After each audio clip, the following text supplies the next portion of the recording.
Olá, meu nome é Bruno Madureira, eu sou pesquisador do Centro Internacional de Pesquisa Átotos, da Escola de Comunicação e Artes da Universidade de São Paulo, e hoje vamos conversar com a doutora Roslyn Fuller, especialista em democracia. A doutora Fuller tem um background na área de direito, especialmente em direito internacional.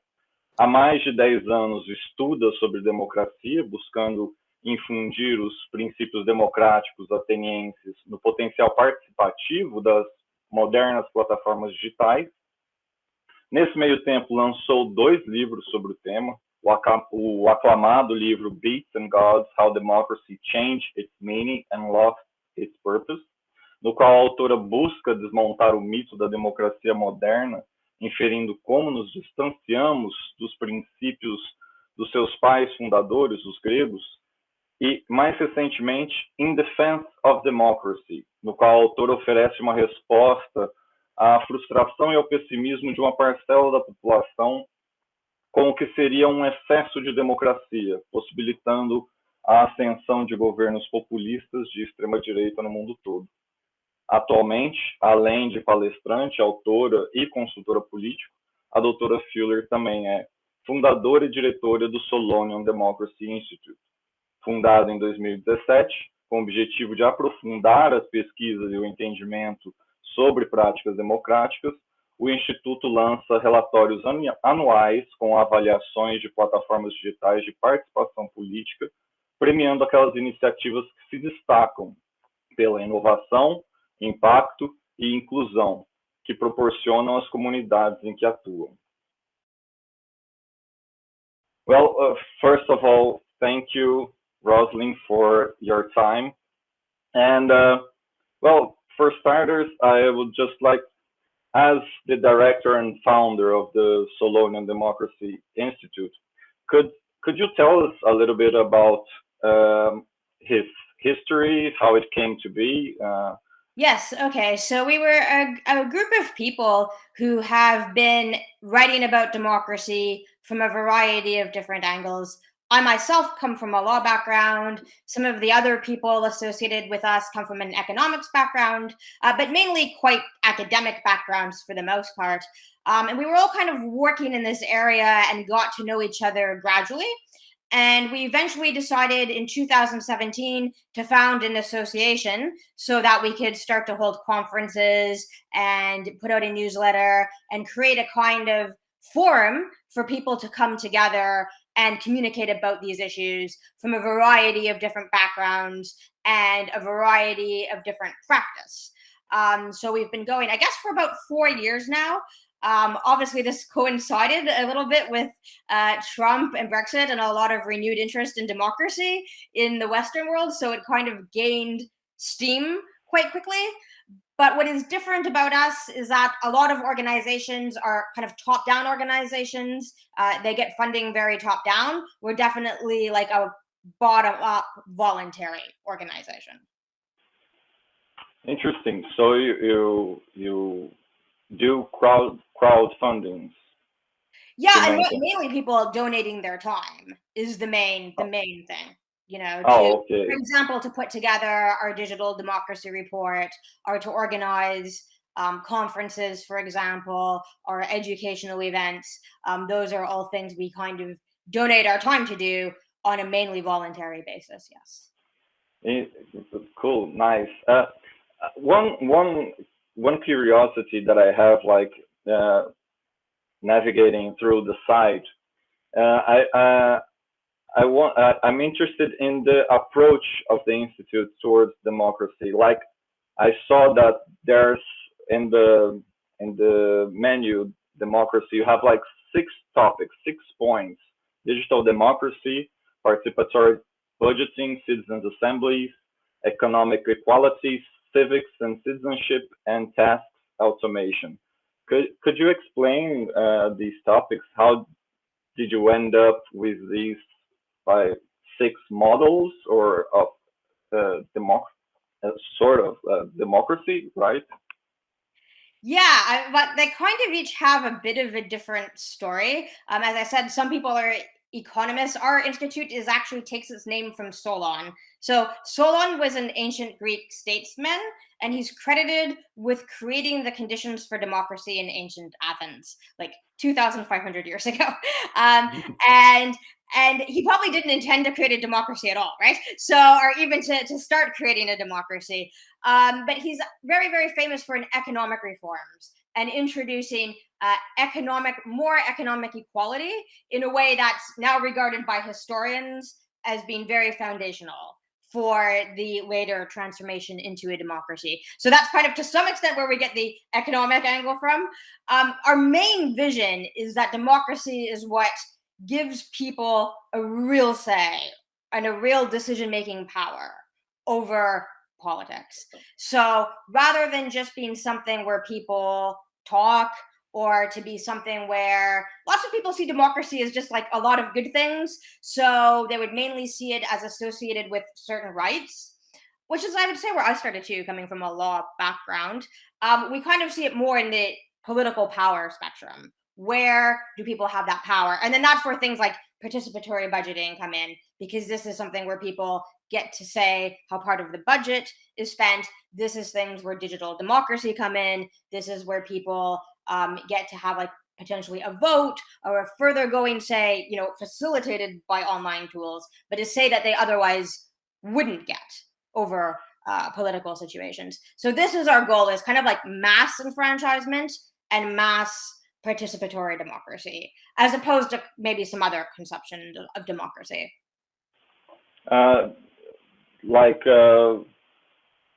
Which other conceptions of democracy you say?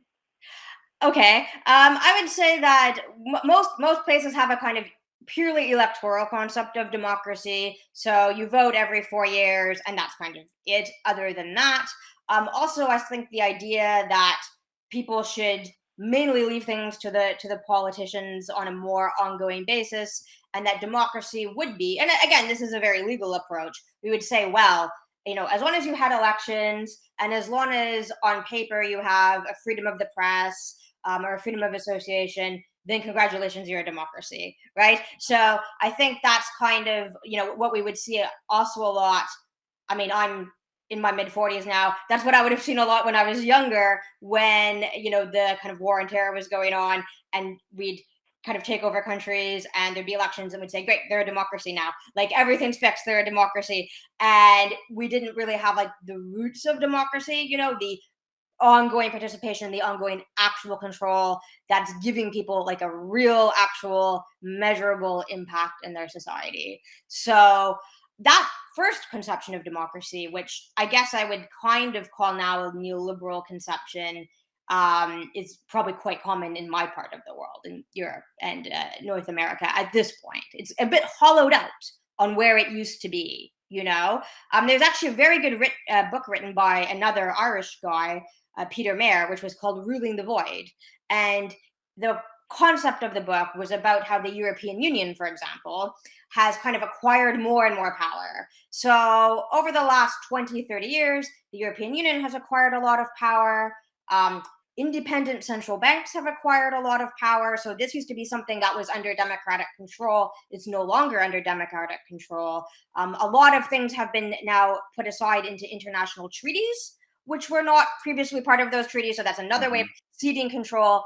All of those things have, as he put it, kind of hollowed out democracy, and he called it ruling the void. So ruling this space where most of the important decisions are no longer in the public sphere. So I would say, like, we have a very different conception of democracy than that. That's kind of what my juxtaposition was in that sense.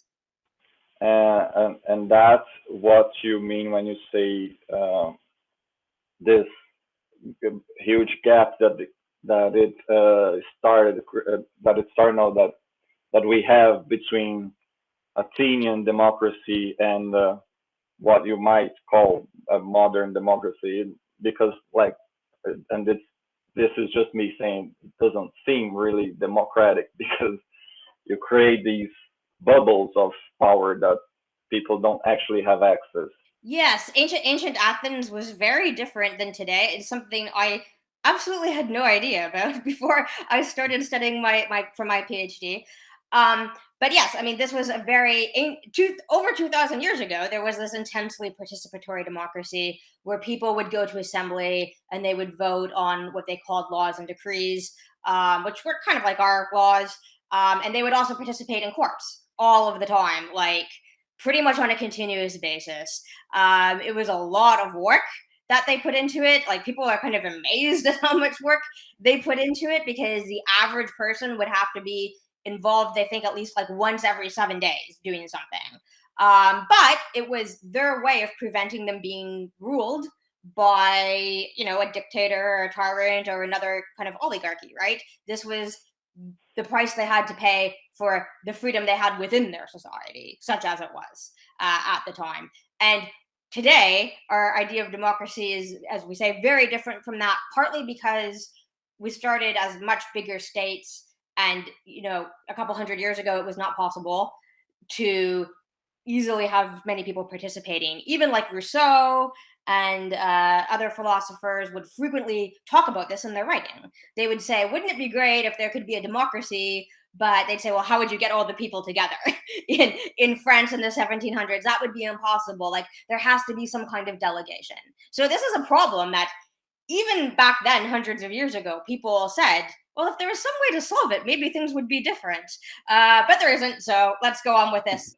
And that's kind of part of the reason why we ended up with this delegation system we have today, which, however, did work better some decades ago as well, because people were more controlled. Representatives were a little bit more controlled by their hometown and their home area, and that has dissipated a bit as well and made things worse. Yeah, and this kind of accessibility to participation is where technology and platforms would enter. I mean, in 2020, the SDI, your institute, started publishing an annual report of digital platforms for political participation. And how do the institute come across with these platforms? How you discover them, and what are the criteria for one platform to be covered in the report? And also, I would like to know what is the methodology of evaluation and classification of these platforms to build the report. Right. Okay. So, like, we definitely would consider anybody. The only thing is, to some extent, if it's something that's purely theoretical. So sometimes people have things where they're like, I'm going to do this and I'm going to do that. We're kind of like, okay, come back when you've done it, because we can't just measure what you're going to do, right? So that's part of it. The other part is, as long as it does give people a voice to some extent, like in a voice in a kind of quantifiable way, where people can say, I did this thing and something happens. It doesn't have to be something huge, but it has to be something to move the process forward, in however small a way. So we even, for example, do task automation, even though that is not really, in some ways, such a democratic thing. It does make the whole system more efficient, and it gives people time then for other activities. So that's why we included that. We have several different areas. Again, we probably will add to this. We added to it last year. We'll probably keep adding to it. But we have categories for decision making, for deliberation, for participatory budgeting, for public consultation, for ideation. So kind of coming up with the idea. Where does the idea originate from? And task automation. I'm pretty sure that's all of them. So we have these 6 different columns, and we have different criteria for each column based on the functionality that the tool has. So we might ask, we're very transparent about this, like it's all in the report, so everybody knows how we do this. And we do also talk a lot to the people who are involved as well throughout the process. So, for example, one functionality might be, can people make a comment? Or are the comments able to be moderated at all? Because sometimes if you have like no moderation, it can be a free for all, right? So, just those kinds of things, like how much functionality do you have? You don't need to use all that functionality. Sometimes people choose not to, but at least people who are interested know that it's there if they wanted to do it. It's possible. This is a curiosity that just came to me. Like, Yeah. Is there a possibility of measuring the dimension of democracy allowed just by the functionalities available? Like, this platform is more democratic, so to say, because it allows more activities like this and like that, and doesn't focus on this. Do you put that in your report, like this democratic evaluation of this is less or more democratic? To some extent, to a small extent, we do that. We look at like the mission and vision. So how much is it just repeating what we do offline online, right? So some places do that. Like some places goal is just to say we vote in elections offline, we should now vote in elections online, for example, and that's what they focus on. So to us, that's like, okay, you're just kind of, it's interesting. I mean, it's a lot of work to do that, but you're doing what we do offline online. And some places go a little bit further and say, no, our goal is to actually empower people and to ensure that there is at least a greater degree of overlap between what people want and what happens. So that's to some extent done through that bit, which is a relatively small but still existent component of what we do. And then we also follow up and see, has this had some impact? Like, is there, because that's what it mainly depends on, is like the political will. You can have the best tool in the world that's like fantastic and it's easy to use and everybody loves it, but if there's no will for that to be used and actually implemented, then it will fail ultimately, right?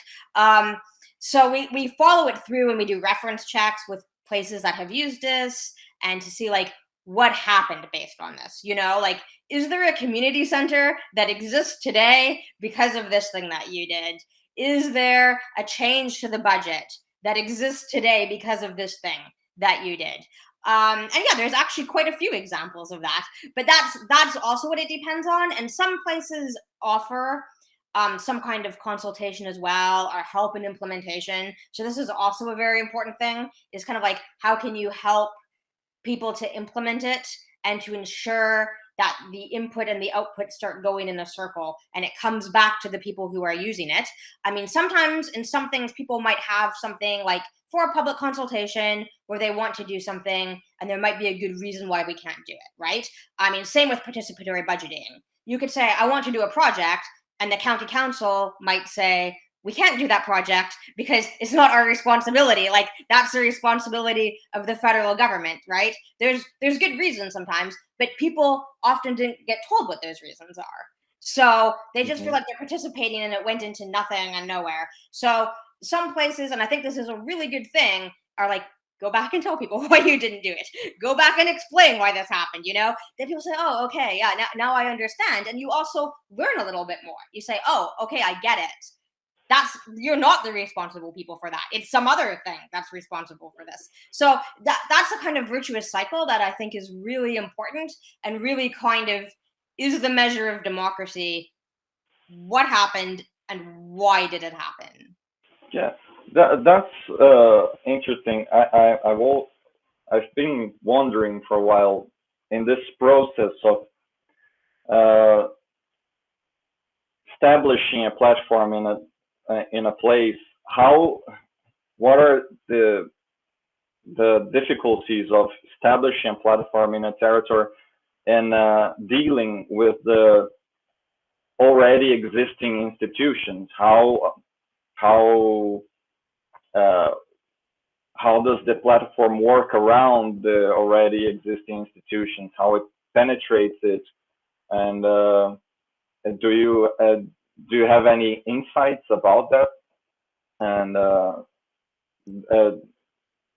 the ways that the platforms are learning with it, how to deal with it? Yeah, I think that is a difficulty. In some places, especially the local governments, have an obligation to consult with people on various things. And sometimes they have an obligation, for example, to try to include young people or to try to include minorities, because these are people who typically are underrepresented. So typically, young people don't participate as much in politics, and typically, people who have immigrated to a country don't participate as much in politics. Maybe their kids do, but often they don't.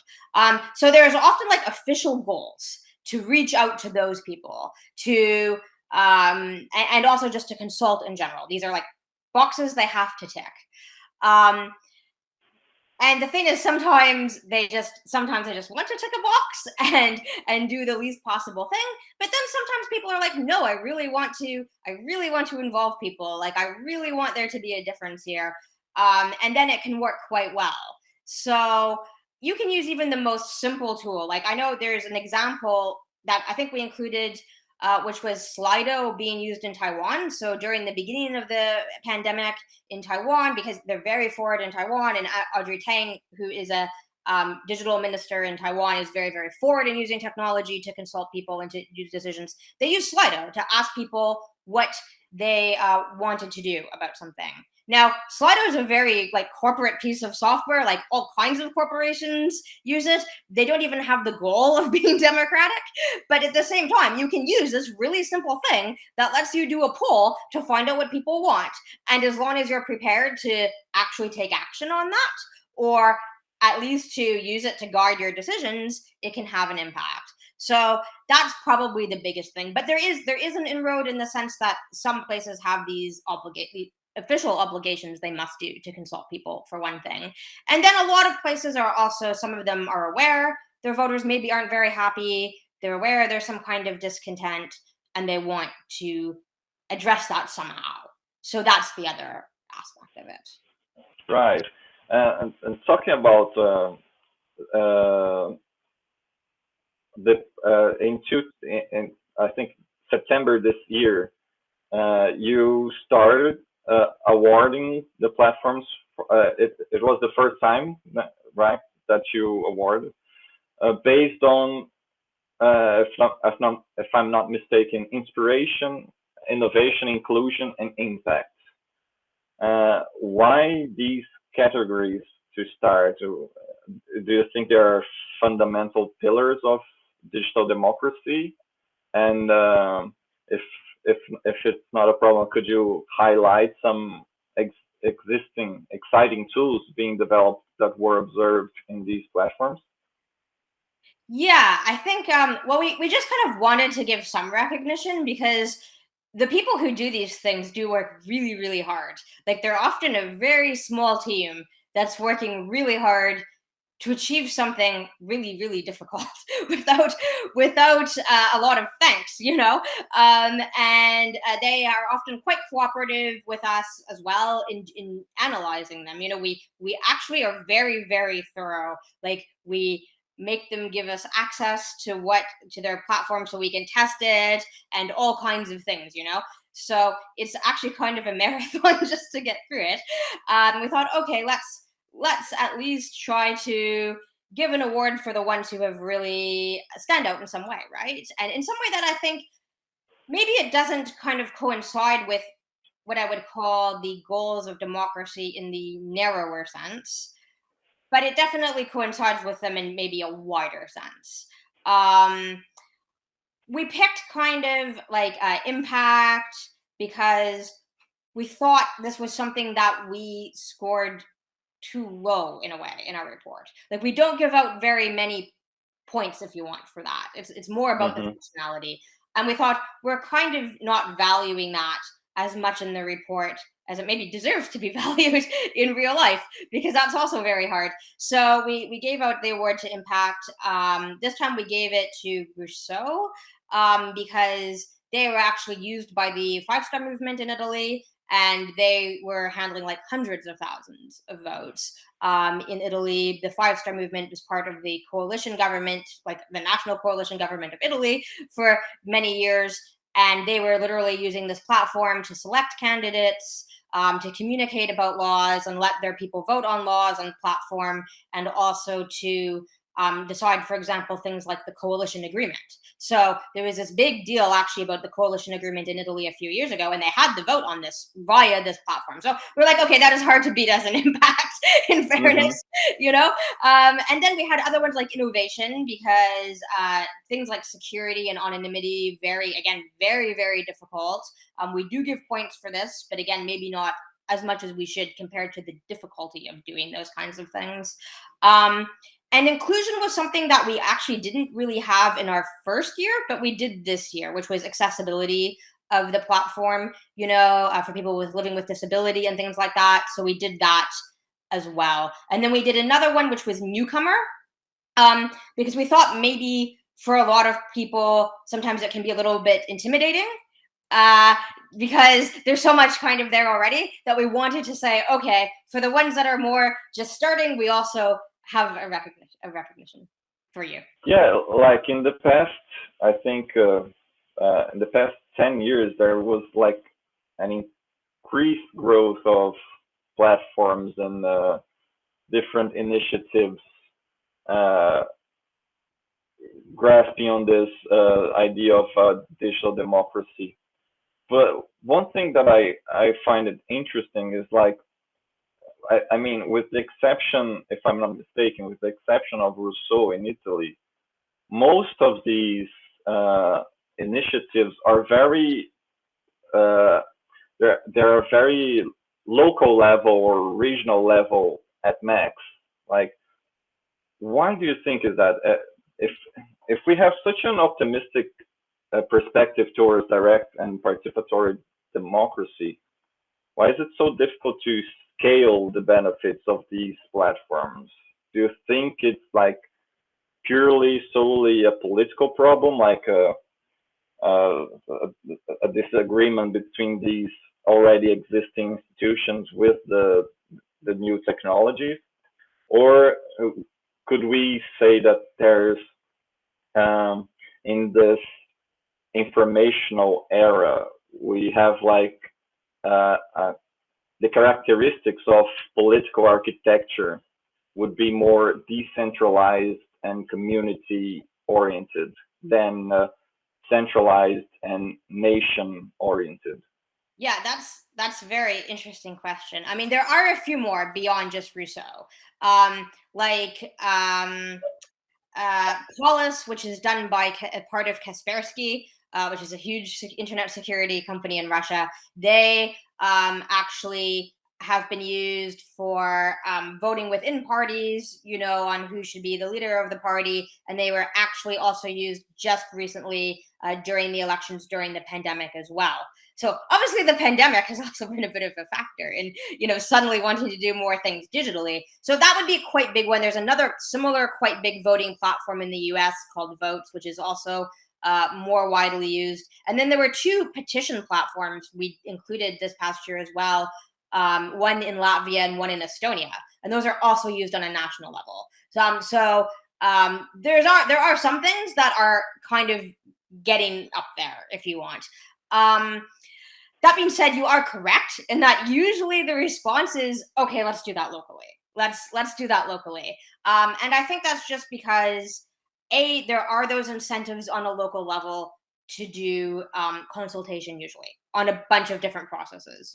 Those are already in place. So they have to tick the box locally, fine, they'll do it locally. Part of it is just conservatism. Oh, okay, that will work on a local level where there's not very much at stake, but we don't want to use it on important things. So I think for politicians, there's just also this unknown as to how it would affect them, and so it's like, no, let's not. Like, I know where I'm at with what I'm at. I don't want to do this new thing on a big level. Also, if something goes wrong, I'll probably be blamed. So let's keep it more local. There's definitely very, very, very strong impetus to do that and push back always to the local. As for your final point, like maybe things in the future, if it was decentralized, just would be more community oriented, in the sense that maybe this power would be devolved to the local level. And we would say we're going to make that decision again on a local level that has kind of moved up to a bigger level. I think that would be potentially a good idea in some areas. It can't be done in every area because of needing to coordinate. Sometimes it's just not as efficient. It could be, but I don't think that is the reason we're getting the pushback now. I think the reason is primarily this conservatism and this kind of just incentive to no. And digital is just, I don't know, has caused a lot of problems and disruption to all of these politicians. So the less of it, the better, in a lot of ways. Mm-hmm. I think one thing that you pointed out there, and it reminded of me of a question that I made it earlier. Like you mentioned that Polis, if I'm not mistaken, is Russian platform, and I think there is another one, Manablast, that it's also a very nationwide platform. The question that I made earlier is like when you put these platforms side by side, like Polis, and this is my perspective, my evaluation of it, is essentially a voting platform. It offers a very interesting technology for voting, and I forgot the word, anonymity, protection of that voting. And then when you put it besides Rousseau, like Rousseau, you don't only have the voting system, but you have all this spectrum of functionalities that are collaborative. You can fundraise, you have the call to action, that gives another dimension of democracy that's well beyond only a electoral dimension of democracy. So that's the sort of thing that I find it interesting, if we can put democracy into that spectrum, that we have like possibilities, and if we create as many possibilities, we create as a more profound or more deep sense of democracy. And just to point it out, I don't know if you want to comment. Yeah, and that's why we have these various categories, because one of those was, for example, ideation, which was where does the idea originate? So some things, it will be like you can vote, but what you're going to vote on is predetermined, right? Okay. You see, like the council member or the official can say, this is what the vote is on. You get to cast your vote, but we are going to say other things, however, would say, okay, we're just beginning from scratch. Like, what are your ideas? So there's kind of I'm not going to say a tension, but there's a thing here. The one where it's the least democratic in a certain sense, or the least changing democracy, the least deepening democracy, is of course to some extent the easiest to achieve in a certain sense, in that you're not demanding as much from people. There's very much a structure already in place. It's quite clear what you have to do. If you just start off with, okay, what do you want to do? Then suddenly it's like, okay, it's a lot more effort. Like you are asking more of people all of a sudden, right? I mean, it's not a bad thing. It's just a matter of what effort you are prepared to put into this, and what kind of groundswell do you have to kind of flow into that. If you look at Rousseau, it started via this M5S movement in Italy, which was like a political movement. There was this groundswell, and they collided this political and technological kind of phenomenon that went hand in hand, and there was a lot of energy to do all those things. In some other places, it can be quite challenging just to get out the word. Like, we're doing this thing, come and participate. We're doing this thing, come and participate. You have to repeat that a lot, because how do people find out that it's even happening? Sometimes they do something and they fail to tell enough people that it's happening, so then nobody knew, and it didn't really get off the ground. So you're right. We should deepen things, and that's definitely my personal goal, is to deepen things and to say, it should originate from people. The idea should originate. The commenting, the deliberation should originate. Then the voting, and then it kind of goes around in an iterative cycle. Maybe you want to make a change. Maybe you made a little mistake and you want to alter a little bit in the future how you did it. That's all great. But the more you ask, the more of an effort you're demanding from the person. You're saying that has to come from you, right? Like you have the ideas, you do the talking, you do the figuring out. So that's always kind of the weighing a little bit on where you're at with that. But I prefer the more the better. Like I'm a fan of the more the better. Do you think this is one of the challenges, like the engagement, not only bringing people to the platform, but maintaining them active? Because I think one of the things that in a few articles that I read, it was one of the main things that dropped down the enthusiasm with platform is the difficulty to keep people engaged. And how do you perceive this? Do you think when you observe these several initiatives and experiences, do you see this problem arriving, or is something that's not on the radar? I think there will always be a situation where people will, some issues will just attract more attention than other issues. They'll just be more controversial and draw people out. We have this here in Ireland. We have referendums, like conventional referendums. Some referendums don't even get 50% of people to vote in them, but they're still binding and we still go. It's usually just the things that are like no one cares. They're not a big deal, or everyone knows how they're going to vote. Like we had a referendum on making blasphemy legal. Like, okay, but since no one has been punished for blasphemy in I don't know, at least 50 or more years, it didn't attract a very large vote, right? So you get things like that.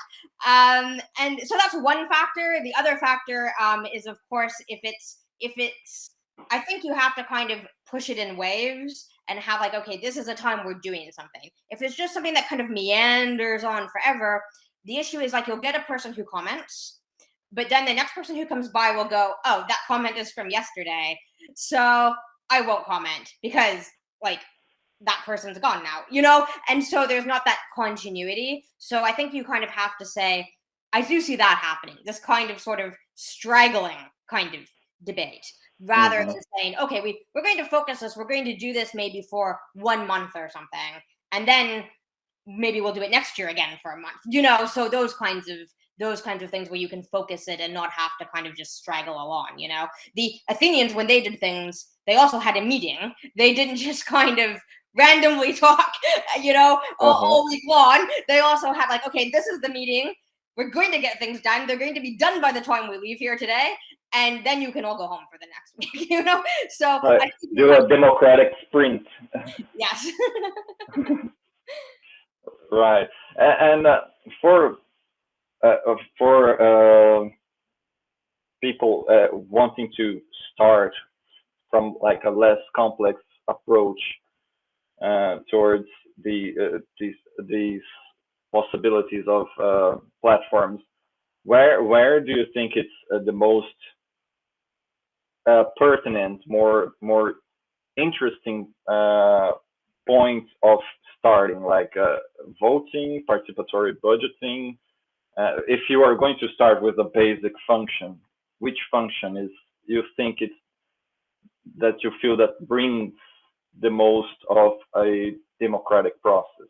Yeah, you guys are in Brazil, so you're the inventors of participatory budgeting, which is definitely a favorite of mine. I think it's really good because it does combine voting. There is voting involved in that. And it also gets people, it's the most practical kind of use in a way, because you're saying this thing, I want this specific thing more than that thing. Okay, like fair enough. It's actually very uncontroversial, right? I mean, so I think it's a really good thing actually to start with. And I think doing it digital, of course, makes it a little bit easier for people to take part, and enables like a maybe bigger area and to do something more complex than you would if you were stuck purely offline. Usually what you see is like a mixture of online and offline, which I think is a good idea. Like some people Mhm. just like to go and meet face to face. It's not my thing, but lots of people do. So if they want to, fine. You want to go vote in real life, fine. But lots of people don't. So it's a good way to do more. Similar to that, which has been happening recently, is like carbon budgeting. So deciding how a place will meet their environmental goals as well Mhm. is a really good way, I think, as well. And then a third thing that has happened more in Canada is in making like local plans. So in deciding what the local plan in the area will be, and like really focusing on projects like maybe parks or a community center, like how should it look? Exactly. Like what is the cost, and what can you do for this? We could do this. We could do something else. That really helps as well. Those are things that used to happen more offline. Like they would put those plans at the library or something, and you would go to see them. But people don't know about that anymore, and they don't have time always to do that anymore. So I think doing those kinds of things online is really helpful too, because it can be very complex. But you can make trade-offs and see what you want to do. I think those are the things I prefer, the things that where people can point to something in real life and say, yeah, I voted for that. you know Mhm. Yeah. right, because then you're like, every time you go outside you're reminded, you're like, that thing's there because we voted for it, and it starts to be part of your life and not just an abstract thing that's apart from you. So that's where I would, if I was going to say I can only do one thing, that's probably where I would start. Yeah, it becomes tangible. You can grasp, you can see. Yeah. One another thing that I was almost forgetting that I thought it very interesting is, well, seeing the reports, most of the initiatives were, if I'm not mistaken, they are almost majorly from Europe and North America. Do you have knowledge of initiatives from Latin America, Africa, or Asia? Um, how do and how do you perceive the digital democracy in countries that do not belong to Europe and North America?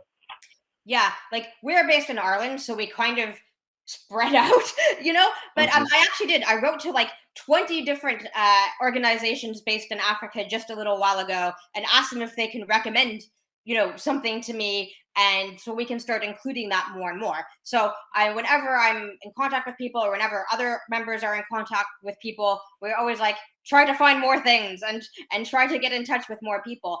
If anything, I think also, like, in a way, the digital infrastructure is better in a lot of non-Western countries, to the extent that people do a lot more on their mobile phones, and they're often quite connected. Like, banking and things like that are things that people do more often mobile. Like here, we've kind of slowly gone over to mobile banking. Some people still don't like it, or internet banking. So I feel like this kind of thing of like, yeah, if you can do it more efficiently and get it done more efficiently, people have actually a better attitude, I think, to some extent, than in Western countries. Um, so I would like to see more of that. And if there is anyone out there, you have something that you're Hmm. doing, please get in touch with us. We know there was the Democracy OS in Argentina previously, so I've been in contact with them before. So there are organizations out there as well, and we aim to like expand as much as we can and start to be more global as well. So anyone should feel free to get in touch with us. Absolutely. Excellent. We will make sure to leave all the context in the end of the video, so people can see how they can enter in contact. Uh, uh, well, broadening our conversation a little bit, uh, we've been seeing, especially I think in the past 2 decades or so, a growing discontent with democracy or representative democracy as it is. We've seen this dissatisfaction expressed in movements like the 15M in Spain, the M5S in Italy. What I think the rough translation would be June Journeys in Brazil in 2013, and among others. And of course, more recently, a very emblematic speech of Greta Thunberg in Youth for Change, where she basically said that there is no more trust in the political leaders. There is purely demagogic speech. And most worrying, we see this dissatisfaction in the rise of far-right movements, figures, and governments. The Brexit, Trump, Bolsonaro here in Brazil, and I mean many others. With that being said, like it looks like there is a dissonance or a lack of synchrony between government leaders and their time, their specific time of doing things, and the time of the intricate and complex problems that are upon us nowadays, and the population that is suffering its consequences. So, in your perspective, how did democracy arrive at this? Do we consider? I mean, do you still consider it democracy, a variation of democracy, or another thing? If not, what is it? Yeah, okay, this is how I started down this road. So I when I started writing my PhD, I also asked myself, like, what's wrong with democracy? Especially on like a global level, because I was doing international law at the time.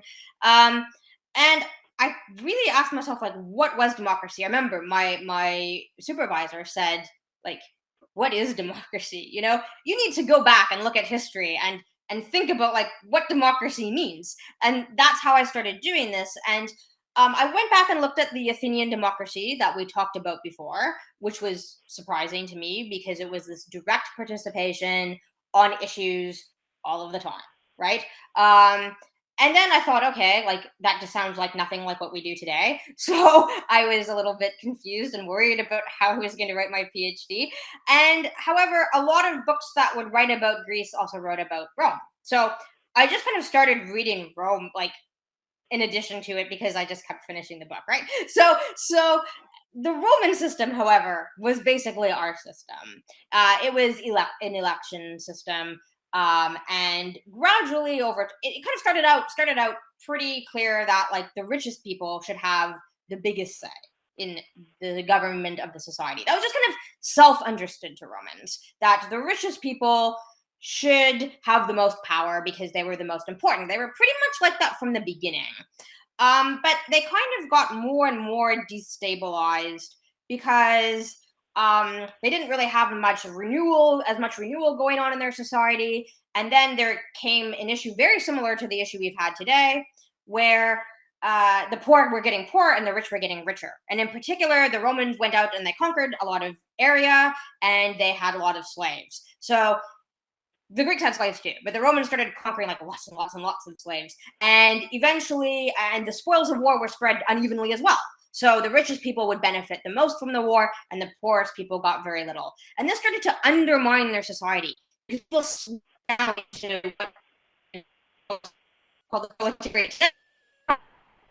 The scale, they were no longer full citizens with rights. Their voting rights diminished, and the voting rights at the top started to accrue, and they just got richer and richer and richer, and eventually they kind of imploded on themselves, and they had a quite major civil war, and after that the republic ended. Interestingly, this is the system we decided to copy. So like the founding fathers of America were very influenced by Roman writing. And because the Romans and the Greeks existed to some extent at the same time. So, or the Athenian democracy to some extent at the same time. And the Romans had a very dim view of this. They did not like it. They thought it was terrible that, all these people just to say, and any person can get up and say what they thought. It was very disorderly. and only Rome worked. So when the founding fathers looked through history, mainly those writings were more preserved, and they were like, oh, you see, democracy was a bad idea, but the republic was okay. It worked for a long time. Let's do that. Only actually, interestingly, later in history, like later in our time, did the knowledge of the Greeks become discovered. Like these were things that were like not as much known when the founding fathers of America were alive. They became more widely known later. So it wasn't really their fault, but at the same time, they did pick a system that concentrates power and wealth in the hands of a few. And when that hits a kind of tipping point, it's really hard to reverse it. It's just because obviously the people want to hang on to their wealth and power. I mean, they don't want to let go. So it can kind of get to this point where they're like, no, we're sticking with this. We're doubling down on it. And I see that happening today again, in my view. There's this kind of idea of like people are upset in the Western world. Although people have a very high standard of living, the problem is it's less than your parents was. Like nobody likes to go backwards, however how you start, nobody likes to slip backwards and to feel like my parents had more, and now some billionaire has it all. It's not like we gave it to poor people. It's like we gave it to rich people. So this is the kind of big fight we're having right now. People are very angry, but unfortunately the elites in our society are kind of doubling down and saying everything's actually fine. Stop complaining. And that message is not resonating with people for obvious reasons. And so the anger deepens, and it's gotten significantly worse over the last 4 years, Yeah, but that leads me to the other question is, we've already made the wrong choice once. Why not make the wrong choice twice? I mean, in this sense, I ask like, what would be the role of digital technologies and digital platforms playing? What is the role that digital technologies and digital platforms are playing the construction of this new political architecture? And do you think it is going to fundamentally reinforce democracy, or maybe create another form of politics? And in this process of creation, do you see it backfiring? Because at least here in Brazil, we perceive that in the moment, the right, the far right, has more ability with the digital technologies, where the left, in this sense, has been trying to grasp its potential and its tools, and how to.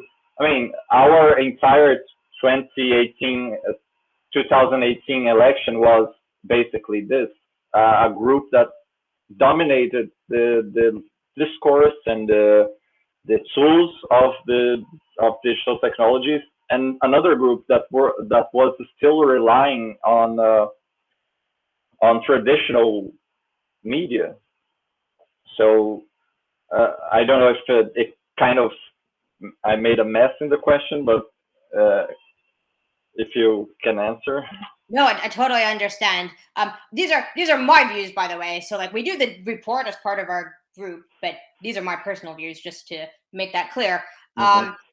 First of all, I would say, like, yeah, I would agree with your previous question. I think we do live in an oligarchy. Like, the kind of that boat is largely sailed at this point. To answer your your question. So there's a couple of things here. I mean, to just say everything digital is one thing and it's digital is, of course, like throwing a lot of stuff together. That's actually quite different. So the thing that I think is potentially emancipatory, that we can use digital tools to do, but we could also do it offline, just would be a lot more work, is that it allows people to vote on specific issues rather than accepting the package deal of a party. So if you look at somewhere like the United States, the way they only have two main parties, and you can kind of have, in the 2016 election, you could have had Hillary, who was, yes, more liberal and more qualified, of course, and more eloquent, but it kind of came with this message that America is already great. And then you have Trump, who is like the opposite of Hillary in a lot of ways, but came with the message that something is wrong. So at no point in this do Americans have a vote between, like more liberal, but something is wrong. That wasn't even on the cards, that vote. So we don't know how people would vote if given a different possibility, right? So the thing about digital democracy is because it's more efficient, you can have like votes on issues rather than this whole policy. Nobody knows what a vote for that whole package means anyway. Like nobody knows that.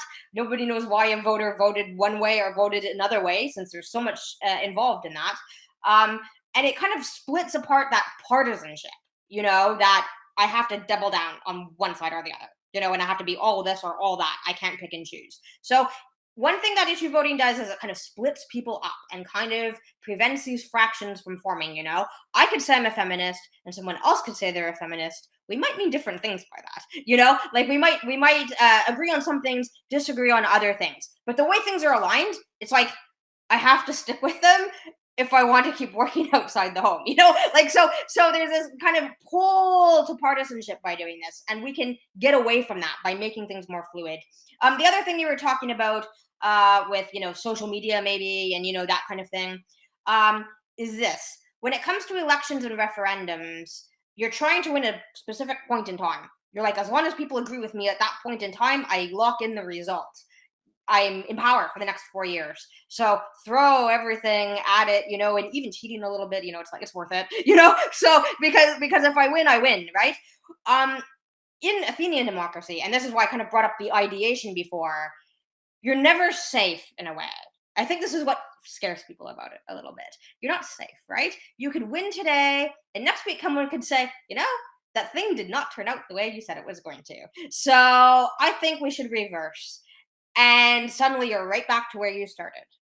So this also prevents one side from like kind of grabbing the agenda and holding on to it, throwing everything at the wall, and then going, well, my way for the next 4 years. When it comes to things like social media, anyway, like those were not intended to be democracy. They weren't really created with any democratic goals in mind. It's great people can talk on it, but it's also very easy to manipulate because you can pay for things and you can organize your supporters to, do what we used to call like a thunderclap, like everybody do the same thing all at the same time, get it trending, that kind of thing. It's very open to top-down organization, actually, So the tools we look at, most of them, not all of them, but, to some extent or other, they tend to kind of break up power rather than facilitate it. That's, I think, the big difference. And you can do that online or offline. Our particular way is online, but there are also ways to do that offline, of course, as well. That's the important point. That's the important part of democracy, to break up power concentrations rather than help them. Well, we are almost arriving to the time, and I'll leave with a last question that is, well, in an interview that I saw, you said that you used Othello, or you created a platform based on Othello or something like that. And the question is, do you see the Solonian Democracy Institute developing its own platform, or is that something that would be of your interest? No. not at the moment anyway. It's quite involved, the effort you have to go to, and I think there are a lot of good things out there already. There's no reason a play somewhere couldn't say, I'm going to use two of these, to do two different things. Like they complement each other. I think there's a lot of very interesting like experimentation going on as well. For example, in how to do commenting, like they also do a lot of thinking around how can we promote a fruitful conversation, let's just say, and there's different methods and different approaches they have to that. So I think I don't like to reinvent the wheel. Like I think it's good to say, fine, my place or our place is to sort of just look at them and kind of analyze them and kind of say, are they really doing what they said they do? Because that's important as well. Like, what's the credibility? It wouldn't help us to say, oh, this is great and that's great, if things couldn't deliver. Someone needs to kind of be the person, I don't know, the bureaucratic person who's killing everyone's buzz and looking very harshly at, like, does it really work, and was there a glitch and things like that.